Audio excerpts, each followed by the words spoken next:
Hi everybody, I'm Greg Fishel. Welcome to bonus weather video number one day delayed for this week.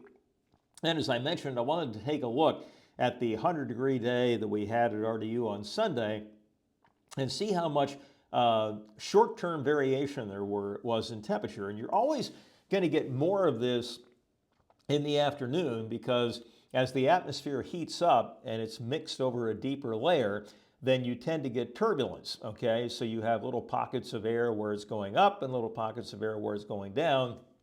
And where it's going up, it can cool. Where it's going down, it can warm.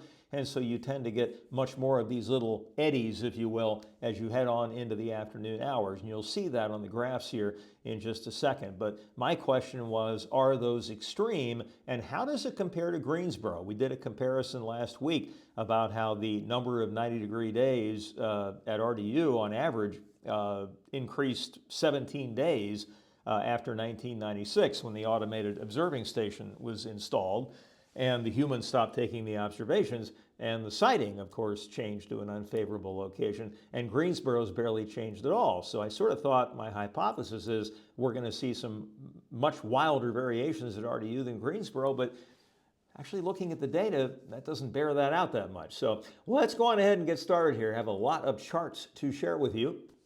This is the overall plot of the temperature, and this is 1 minute ASOS data, automated surface observing system. That's the acronym for the instrumentation, the automated instrumentation at all the airports across the country. And so you can see in the morning that there isn't a whole lot of variation, and then as you get hotter and hotter, you start to get more and more of these wild fluctuations up and down minute to minute. But the question is, are those normal or are those a bit on the extreme side? Well, I broke it down into 5 categories. So these are the 1 minute changes in temperature at RDU, and they range from anywhere from +2 to -2, okay? And this is over the course of just 1 minute. Then we take a look at the 2 minute data, and now we range from +3 to -3, and so you're looking at a longer time period, and so you probably would expect to see the range increase. By the time we get to 3 minute changes, we're looking at anything from +4 to -4, okay? As we go to 4 minute changes, we go from +4 to -5. There's one occurrence there, as you can see here, where the temperature actually dropped 5 degrees in a 4 minute period, which to me sounds a little bit on the extreme side. And then finally, as we get to the 5 minute changes, we go from +5 to -5. Now, admittedly, there's only one occurrence of -5 and 2 occurrences of +5, but still, I mean, should there be any any variances of +5 or -5 in a normal situation? I'm not sure. I don't think so. That's my hypothesis, but that hypothesis has not been tested. And so I did the same thing for Greensboro, and instead of boring you with those same 5 charts for Greensboro, I just thought it would be better to just do a comparison. RDU is in blue and Greensboro is in the orangish tan color. Best way I can come up with a description. And so these are the comparison on the number of 1 minute changes in terms of, in other words, how many times did it change in 1 minute by 3 degrees, by 2 degrees, by 1 degree, up or down. So you'll notice that, at least from a bar graph perspective, the numbers are not all that dissimilar. RDU does have like 18 more 1 degree increases than Greensboro, but 1 degree, so what? I'm not going to get too excited about that.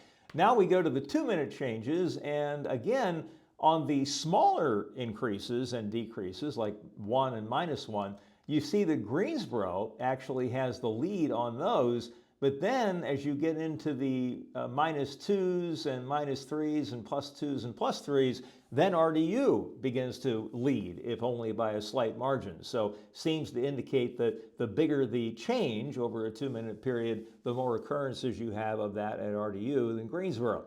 Now we go to the 3 minute changes. And again, you can see that Greensboro leads in the +1 and the -1, but as soon as you get to +2 and -2 and above and below respectively, then RDU begins to take the lead in all cases, okay?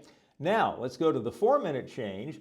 And again, for the smaller increases and decreases, Greensboro is slightly ahead, but you head out toward the bigger changes and RDU is ahead. And then finally, with the 5-minute changes, RDU actually leads on the -1 and the +1, if only by a very, very slight margin. I think, 3 occurrences on one and 1 occurrence on the other. And it's a little bit more evenly matched, but when you get out to 3, then RDU has a 5 lead on -3 and a 8 lead on +3. And then when you head out to the 4s and the 5s, there's not that much difference, okay? There really isn't. I thought there would be, but the data does not lie. And so that's basically what that is showing. So I guess the question here then is, RDU does have more occurrences on the bigger changes, both plus and minus. And the question is, are those within what you would consider a normal range? In other words, knowing that the atmosphere is turbulent and that it does have these little eddies moving along in the flow, are those reasonable changes? And I suspect that at least in a few cases they are not, okay? But again, this is something that it would be interesting to talk to somebody who's done a master's or a PhD thesis on turbulence in the atmosphere and whether or not they discovered what the normal range was for changes up and down. That might be something I might want to pose to Dr. Lackman over at NC State and see if he has any students over the years that have done any work like that. And I will contact him, and whatever I find out, I will pass that along to you. But just some interesting data to take a look at and, see what comes of it.